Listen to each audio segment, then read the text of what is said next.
Off rip, y'all know, off rip, I got to say, I apologize if the video is upside down. This will be the last time I post an upside down video. I think I know how to fix it, but just in case it is, I apologize. If you're looking at the video like, Sever, what the fuck are you talking about? That means the video did not upload upside down and I didn't need to apologize, but that's neither here nor there.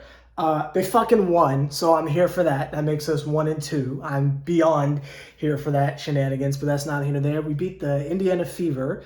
So shout out to Baker's Life Field or whatever the hell the Fever's arena's called, because we all know Pacers won't be using it for a couple.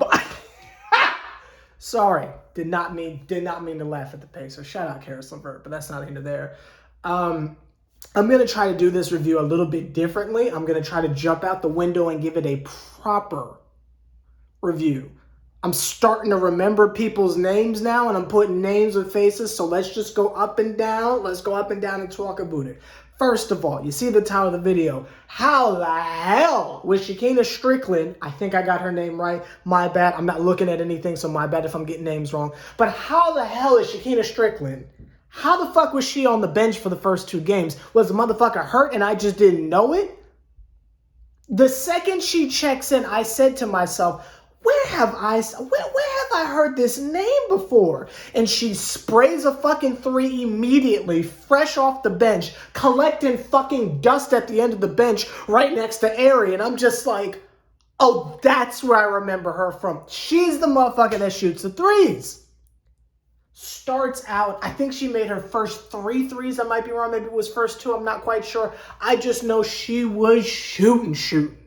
And I'm just sitting there like, if we're starting out games like 0 of 9 for 3, and the interior defense is pretty aggressive and he can't go in because you got someone in there that's goddamn 6'10", why not try to space the floor a little bit and get some jump shooting going? You know what I mean? Why not switch up the form of attack? So I'm sitting here like, damn, I guess Courtney is just going to have to carry us or some shit like that. But as soon as Shekinah comes in and sprays the first 3 off the bench, I'm thinking to myself, where the fuck has she been then? Maybe that's a coaching thing. I'm not quite sure. I haven't been watching the availability shits or whatever that they put out. It's just too much to keep up with, to be quite honest with you. But where the fuck has she been?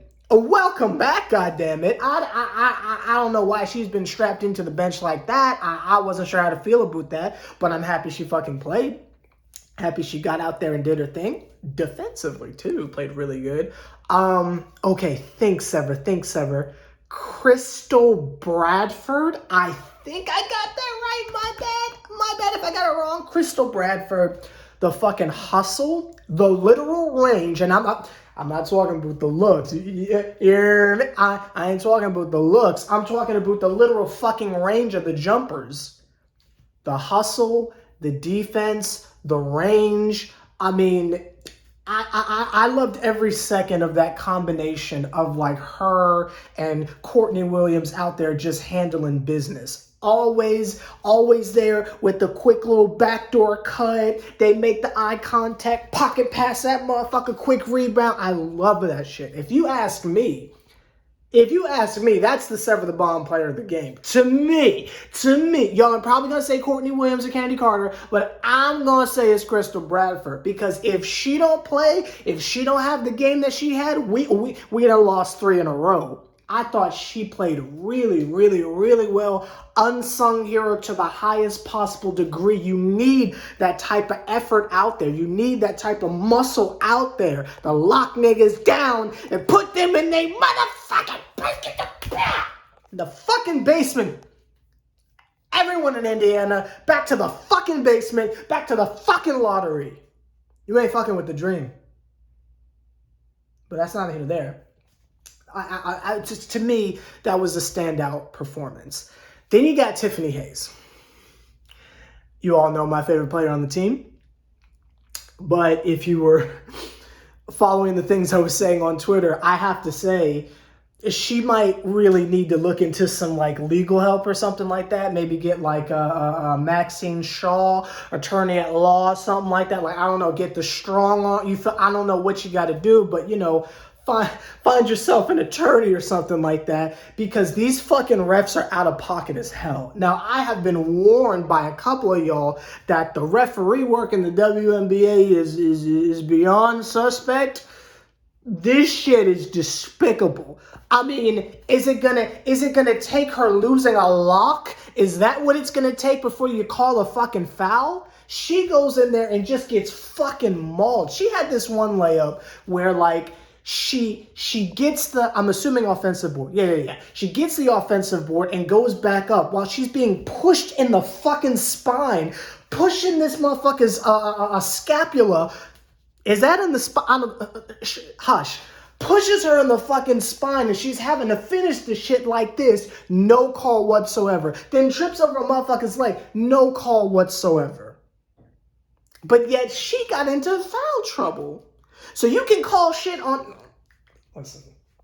Actually, I don't have to shut the fuck up because I ain't in the league. I can say whatever I want. Open your fucking eyes, please, and call the foul. Call the fucking foul.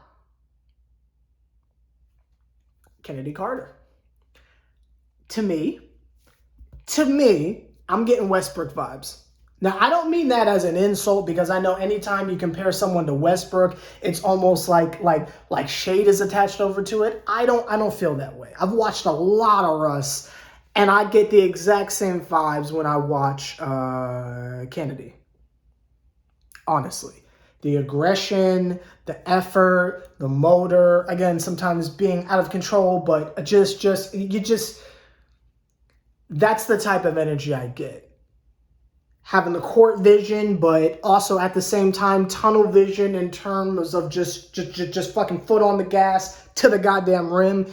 Being unguardable when motivated, like, she is something else. I can understand why y'all are so protective of her and why there's so much fanfare when it comes to her, because she is amazing, absolutely amazing. I am still of the belief that maybe she should assume more of a shooting guard role, but she's great. She's fucking great. And again, I see Russ all up and down, especially the fucking attitude and the vibe she got out there. I see Russ all day and night to me, but that's not even there. Last person I want to highlight. Actually, I lied. One more person before we get over to the last person I want to highlight. Do y'all be hearing Coach on the sideline? Coach is out there barking. I mean, there was a time where, like, the last 5 seconds of the shot clock on defense, this motherfucker is screaming, deny. I'm like, holy shit, drill sergeant shit? Screaming at fucking Crystal Bradford and shit, barking instructions off the side of the bench.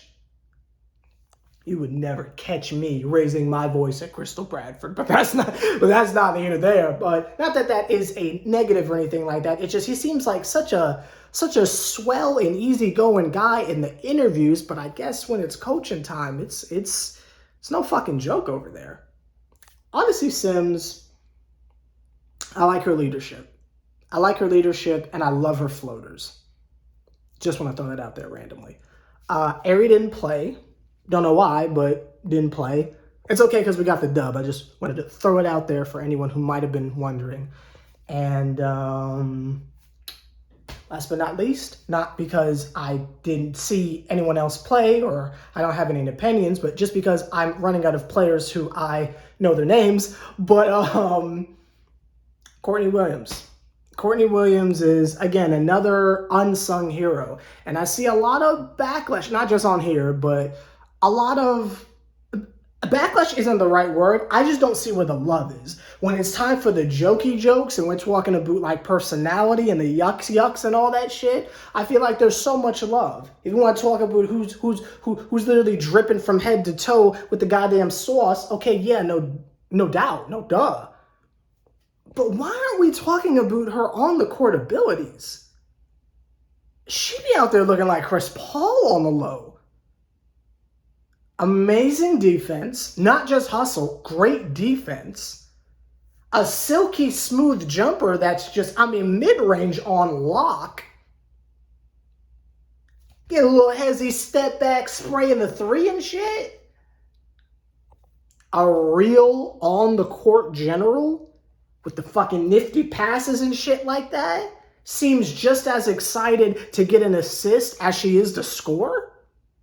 That's MVP type shit. Like, again, I'm new here. I'm not saying skyrocket her over to the top of the league conversations of the best of the best of this. I'm just saying I don't understand why I'm the only one freaking out over how great she is. I haven't seen her have a bad game yet. But that's just me. Thank God they won. I feel like things are starting to click. It seems like there's a clear rotation. And I think everyone is here now. So it remains to be seen what they do with this. Now, as far as the talent level of other teams, I couldn't tell you because I just got here. So I don't know what to expect from the Fever. I know their jerseys look dope as hell, but I don't know what to expect from them. So I couldn't tell you if it's like, oh, this is like this upset. I just believe in a certain thing called a dub is a dub. So I don't give a fuck who you beat. A dub is a dub, and that's a step in the right direction. So I'm putting the league on watch. Watch the fuck out because the dream coming through. But that's just me. Maybe I'm overhyping it. I'm just happy they fucking won. But it's not here or there. Also, if you're on the fence of if you want to get the WNBA app or not, do it. Fucking do it. This is not an ad. I wish, but this is not an ad. I'm just like, a lot of times, when I get off of work is like weird. So it's like, sometimes I'll like be getting off of work right when the game starts or whatever. So like by the time I get back home and shit, and like, you know, once I get like unpacked and all that shit, you know what I mean? Like I will have like missed like the entire first half of a game. And it's like with the nets and shit, it's just a pain in the ass.